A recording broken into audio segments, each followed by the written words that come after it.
امجد خان نیازی صاحب، آپ سے آغاز کرتے ہیں۔ ایک مہینے بعد جی ملاقات ہو گئی۔ اس ملاقات سے پہلے پتہ نہیں کیا کیا باتیں پاکستان تحریک انصاف جو ہے وہ کرتی رہی کہ ان کی طبیعت نہیں ٹھیک، اور عجیب عجیب سی باتیں ہو رہی تھی، جس کے بعد سب ڈر بھی گئے تھے۔ تو آج تو ملاقات ہو گئی ہے، کم از کم آج تو آپ خوش ہو گئے ہیں پھر؟ نہیں، ہمارا اضطراب بڑھ گیا ہے کیونکہ خان صاحب کو جو آئسولیشن میں رکھا گیا ہے اور ذہنی طور پہ ان کے جو ہے ان کو ٹارچر کیا جا رہا ہے، ان کے فنڈامنٹل رائٹس بھی سلب کیے گئے ہیں، ان کے جو جیل کے جو ان کو سہولیات ملنی تھی وہ بھی سلب کی گئی ہیں۔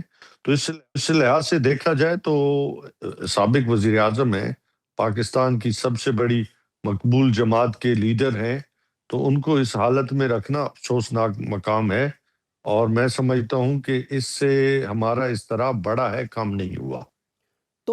تو نیازی صاحب، آپ تو کہہ رہے ہیں اضطراب بڑا ہے، باہر آ کے تو ان کی بہن نے بڑی اچھی بات بتائی ہے کہ ان کی صحت بالکل ٹھیک ہے اور وہ غصے میں ہیں، انہوں نے کچھ انسٹرکشنز بھی جاری کیے ہیں، ان کے کچھ بیانات بھی باہر آئے ہیں۔ تو آپ اس چیز سے خوش نہیں ہوئے کہ ان کی صحت مکمل ٹھیک ہے؟ اضطراب کی وجہ سمجھ نہیں آ رہی؟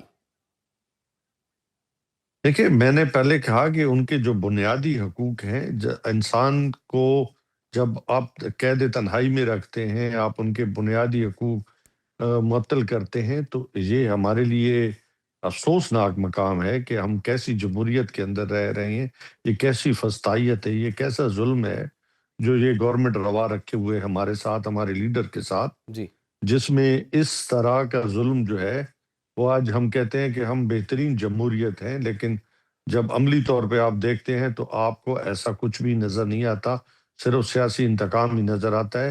تو اس سے ہم افسوس ہی کر سکتے ہیں، اور لیکن ہم نیازی سمجھتے صاحب، ہیں کہ یہ حکومت کا تو کوئی دعویٰ اس جمہوریت سے کے لیے مختلف ہے اچھا تھوڑا سائن سا۔ ہے۔ وہ یہ کہتے ہیں کہ جتنی سہولیات عمران خان کو مل رہی ہیں کسی اور قیدی کو نہیں مل رہی۔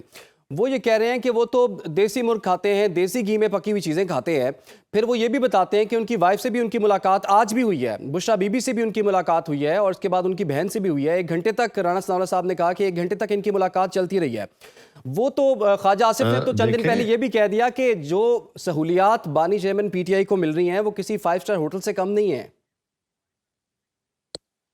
آپ کی معلومات کے لیے آپ بے شک آئی جی پرزنر سے آپ بات کر سکتے ہیں، خان صاحب اپنا جو ایکسپینسز ہیں جیل کے وہ خود بیئر کر رہے ہیں۔ جی یہ جتنے بھی اخراجات ہیں وہ جو ہے وہ اپنے اخراجات کے حساب سے چل رہے ہیں۔ یہ نہیں ہے کہ گورنمنٹ کوئی ان کو فیسیلیٹی دے رہی ہے، بلکہ وہ ہر جو ہے وہ قیدی کو جو ہے جب ان کو یہ سہولت حاصل ہوتی ہے کہ وہ اپنا خرچ خود اٹھائیں، تو خان صاحب اپنا خرچ خود اٹھا رہے ہیں۔ دوسرا، جیل مینول کے مطابق ان کی فیملیز کو ہفتے میں 2 دفعہ ملاقاتیں مست ہیں، لیکن آج اگر اتنے دنوں کے بعد ملاقات ہوئی جی ہے تو گورنمنٹ نے کوئی احسان نہیں کیا۔ ٹھیک ہم ہے، سمجھتے ہیں کہ یہ بھی ظلم ہے کہ اتنے دنوں کے بعد ملاقات ہوئی ہے۔ ٹھیک ہے نیازی یہ صاحب۔ بڑا انفارچونیٹ ہے۔ فیصل وارڈر صاحب نے تو آج بھی کہا ہے جناب کہ اچھی بات ہے کہ پی ٹی آئی نے جو ہے ان کا مشورہ مان لیا اور دیکھا کہ آج ملاقات ہو گئی ہے۔ تو جیسے کہ سی ایم کے پی سہیل آفریدی بھی آج نہیں آئے وہاں پر، تو نیازی صاحب یہ کوئی انڈرسٹینڈنگ کے تحت یہ آپ کی ملاقات ہوئی ہے؟ کوئی کیا بات آپ نے مان لی ان کی، اور رویہ اس کا مطلب ہے آپ کا ٹھیک ہو رہا ہے؟ ہماری کیا انڈرسٹینڈنگ ہونی ہے؟ آپ کو پتہ ہے ہم تو ہمارا سٹانس جو ہے وہ تو صاف ظاہر ہے آپ لوگوں کو، ہم نے کس سطح پہ انڈرسٹینڈنگ کرنی ہے اور کیوں کرنی ہے۔ ہم تو بڑے واضح انداز سے چل رہے ہیں پاکستان کے اندر رول آف لاء کے لیے، جمہوریت کی بحالی کے لیے، آئین کی بحالی کے لیے، آزاد عدلیہ کے لیے، شفاف سسٹم کے لیے۔ ہم نے کیا اس میں اپنا کوئی بینیفٹ دیکھنا ہے؟ فنڈامنٹل رائٹ ہے۔ پچھلے 1 ماہ سے خان صاحب کو ملاقات اس کی فیملی کے ساتھ، ان کی بہنوں کے ساتھ، پارٹی لیڈرشپ کے ساتھ جو ہے، ایون کورٹ آرڈرز تھے اور مسلسل وہ جا رہے تھے، ناکے پہ روکا جاتا ہے، وہاں پہ بٹھایا جاتا ہے رات گئے تک، کبھی پانی چھڑکا جاتا ہے، کبھی بالوں سے پکڑ کے گھسیٹا جاتا ہے۔ تو یہ حالات ہیں، اس میں انہوں نے کون سا ہم پہ مطلب جس میں کہہ دیں کہ آؤٹ آف دی باکس جا کے ہم سے کوئی مہربانی کی ہے، وہ بتا دیں آپ۔ اچھا باقی وہ یہ بھی کہہ رہے تھے کہ جناب آپ ملاقات کر لیں لیکن باہر جا کے جو پریس کانفرنس کی جاتی ہے، جو پیغام پہنچایا جاتا ہے وہ نہیں ہونا چاہیے. کیا اس دفعہ یہ انڈرسٹینڈنگ تھی؟ اور لگتا تو یہی ہے کہ جیسے رانا ثناءاللہ صاحب نے بھی آج کہا ہے کہ جی یہ بات جیل سپرنٹینڈنٹ صاحب نے عمران خان کی بہن کو کہی تھی کہ جناب آپ ملاقات کر لیں لیکن باہر جا کے آپ نے کوئی بات نہیں کرنی. میرے علم میں ایسی کوئی بات نہیں ہے، میری بہنوں نے مجھے نہیں بتایا کہ ایسی کوئی ان کے ساتھ سپرنٹینڈنٹ جیل نے بات کی ہے یا کسی اور نے بات کی ہے. میرے علم میں ہوتا تو میں آپ کے آن ایئر بتا دیتا. ٹھیک ہے. نیازی صاحب سر یہ بتائیے، نیازی صاحب یہ بتائیے کہ جیسے کہ وزیر اعظم نے جب سی ایم کے پی جب بنے تھے سہیل آفریدی، اس وقت ان کو کال کر کے مبارکباد بھی دی تھی، ساتھ تعاون کی درخواست بھی کی تھی. تو تعاون جو ہے وہ ہمیں نظر نہیں آ رہا. تو یہ برف کس طرح سے پگھلے گی؟ کیا صوبہ تیار ہے کہ وفاق کے ساتھ بیٹھے اور معاملات کو طے کرے؟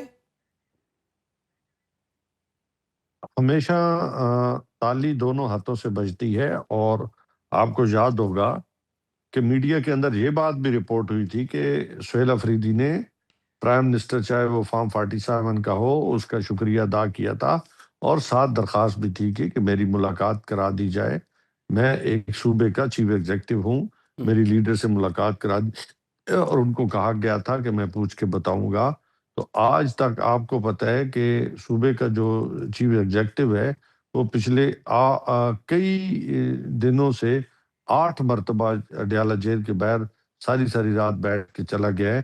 کیا اس کے ساتھ تعاون ہوا ہے؟ ہاں، جہاں نیشنل ایشوز ہوں گے ضرور ورکنگ ریلیشن شپ رکھی جائے گی. ہم ایک ذمہ دار لوگ ہیں اور ہم سمجھتے ہیں کہ ہماری کیا ذمہ داری ہے وہ ہم پوری کر رہے ہیں. امجد خان نیازی صاحب، کہا یہ جا رہا ہے کہ کے پی میں گورنر راج لگ سکتا ہے.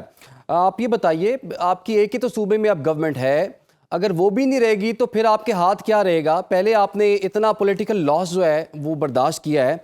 پاکستان تحریک انصاف اگر اس حکومت سے بھی ہاتھ دھو بیٹھی پھر کیا ہوگا؟ وہی ہوتا ہے جو منظور خدا ہوتا ہے. لیکن دوسری بات میں یہ کہنا چاہوں گا کہ اگر جس شاخ پہ یہ گورنمنٹ بیٹھی ہے اس شاخ کو ہی کاٹنا شروع ہو جائے تو وہ خود گر پڑے گی. کہ ان کی جو حکومتیں چل رہی ہیں کے پی کے اندر، جو آج حالات ہیں، پاکستان تحریک انصاف ہی ہے جو اس معاملات کو فیس کر رہی ہے. کے پی کے اندر دہشت گردی ہے، کے پی جو ہے وہ ایک عرصہ دراز سے یہ دہشت گردی برداشت کر رہا ہے.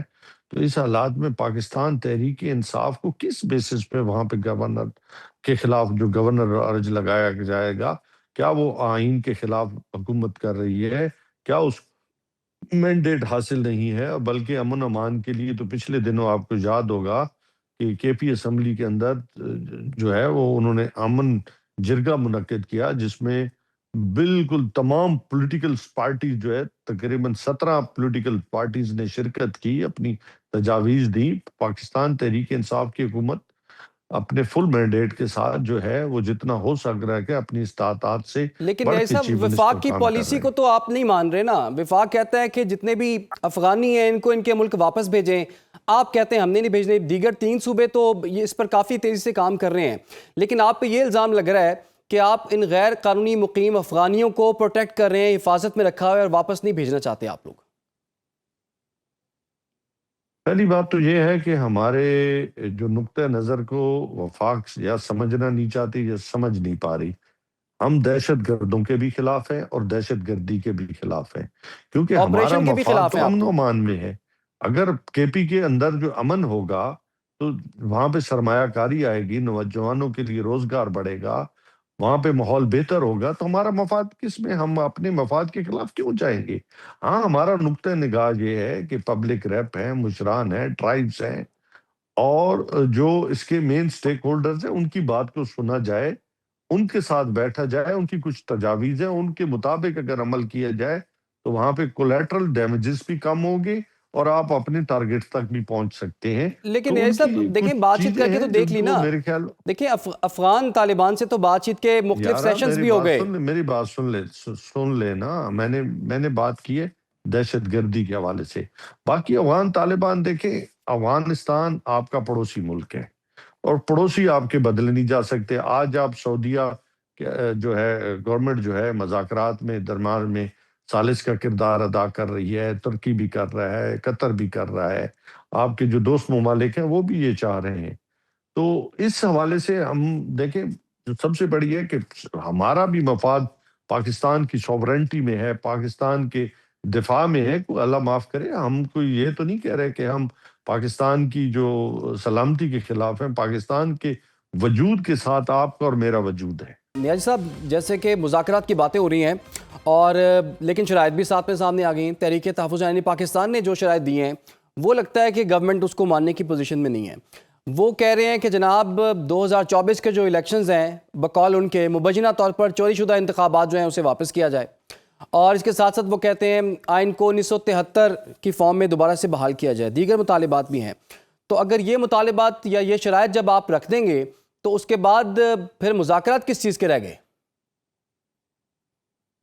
آپ خود سوچیں کہ ان پوائنٹس میں کوئی ذاتی ایجنڈا ہے، کوئی ذاتی ونڈیٹا ہے، کوئی این آر او کی بات ہے، بلکہ یہ پاکستان کے لارجر انٹرسٹ میں جو پاکستان کے مسائل ہیں ان پہ گفتگو کرنا چاہے گی پاکستان تحریک تحفظ پاکستان۔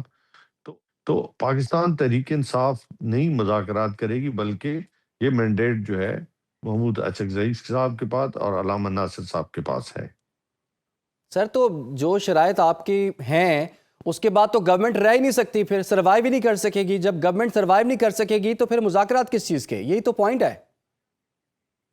دیکھیں، اگر آپ اپنی ذات کے بارے میں سوچیں تو پھر نہیں ہو سکتا، اگر آپ پاکستان کے بارے میں سوچیں تو یہ مذاکرات ہو سکتے ہیں، اور ہمیشہ جب آپ سنجیدگی دکھاتے ہیں تو یقیناً اس میں بہت ساری چیزیں ڈسکس ہوتی ہیں اور آگے بڑھا جا سکتا ہے۔ دیکھیں اب تو 26ویں ترمیم ہوگی ہے، 27ویں ہوگی ہے، 28ویں آنے والی ہے۔ اب کیسے یہ ترامیم واپس ہوں گی اور کیسے 1973 کا آئین جو ہے بحال ہوگا؟ جیسے ترامیم ہوئی ہے اسی طریقے کے ساتھ واپس بھی ہو سکتا ہے، اگر آپ سنجیدگی دکھانا چاہیں تو۔ شرط یہ ہے